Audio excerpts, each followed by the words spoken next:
Hello and welcome to all. I prefer to warn you right away. You are boarding this flight today at your own risk because our passenger apparently upsets many people and their interest. So say goodbye to your loved one and get in. The Sankofa is taking off again to the hell of the apartheid years, precisely on the 29th of March 1988. It is 7 in the morning and we are already camped there at the 28 Rue des Petites Écuries in front of the modest Paris office of the African National Congress, ANC, Nelson Mandela's party.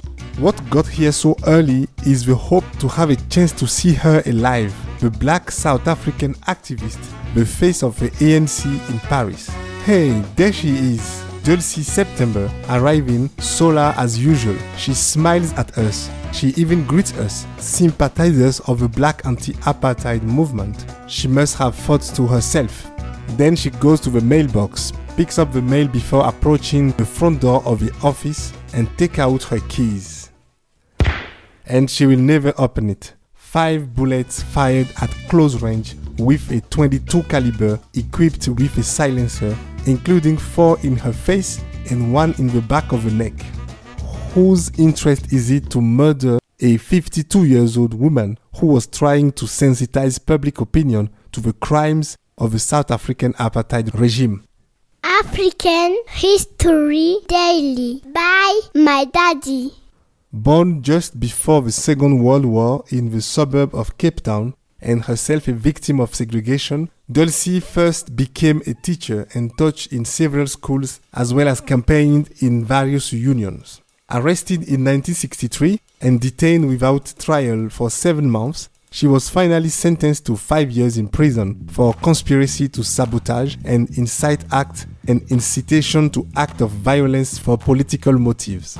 Upon her release in 1969, she was banned from all political activity and placed under strict surveillance for 5 long years, at the end of which she applied for a permanent living permit.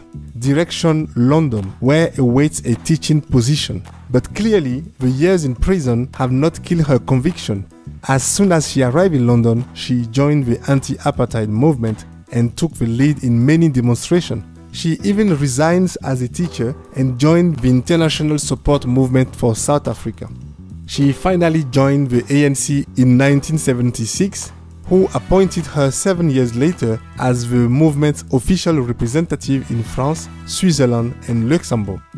At that time, public opinion did not really grasp the cruelty of what was happening in South Africa. It was necessary to raise awareness, which she does brilliantly at the risk of hurting some big interest.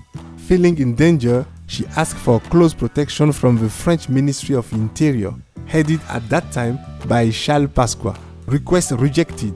The event that followed have unfortunately proved her right. Why in the world would the government of France, so-called country of human rights, refuse her close protection?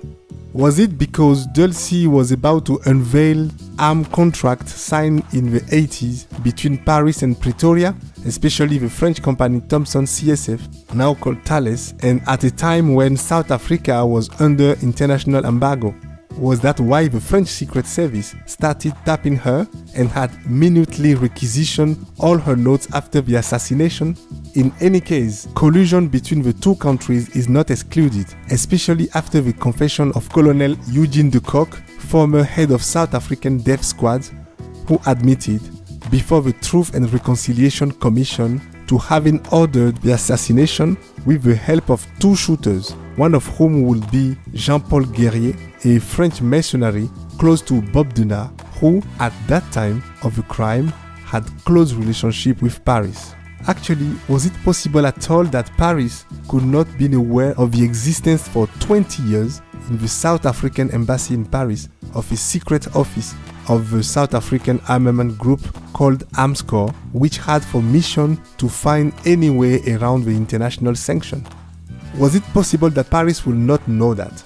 Despite the investigation of several excellent journalists, those responsible of her murder have never been identified. However, there are many tributes to her around the world, such as University Memorial Lecture at the University of Cape Town since 2010, the Fellowship Awards with her name, the memorial in the city of Guernica in Spain, the song titled September from French artist Jean-Michel Jarre in his album Revolution in 1988, then also the many tributes in France, including the famous Dulcie September Square in the 10th arrondissement in Paris.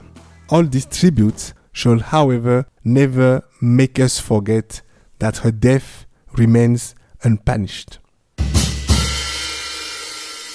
My African cliché of the day is a huge frustration, that of families and companions of Dulcie September, for whom it must be so difficult to believe that no one on this planet will have managed to condemn even just one evil person in this affair. I must confess that I hesitate to believe that everything has been done in order to render justice to Dulcie, the brave lady whose life, even after being taken, has managed to thwart the interests of those who have slaughtered her cowardly. On that note, I let you meditate on your own cliché and on our collective freedom, and I'll meet you again tomorrow, always aboard the Sankofa flight. Thank you so much.